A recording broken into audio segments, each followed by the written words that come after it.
Yan po, napunta po tayo sa cafeteria mga guys, yan do'n po sa bilihan ng mga biryani, yan. Kumain po tayo, kumuha po ako ng, chicken biryani po mga guys, yan po. Ayan, chicken biryani, mainit-init pa po siya mga guys, ayan. Ayan po, mainit-init pa ang chicken biryani. ng siyempre Ayan, kain po tayo, bale 12 dirham po yan mga guys at may extrang, rice biryani po yan mga guys, ayan.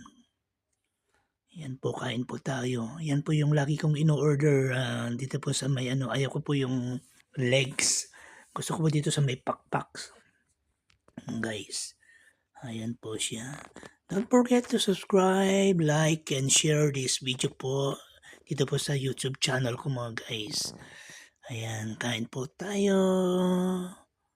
Ingat po tayo lagi. Bye-bye. Thank you.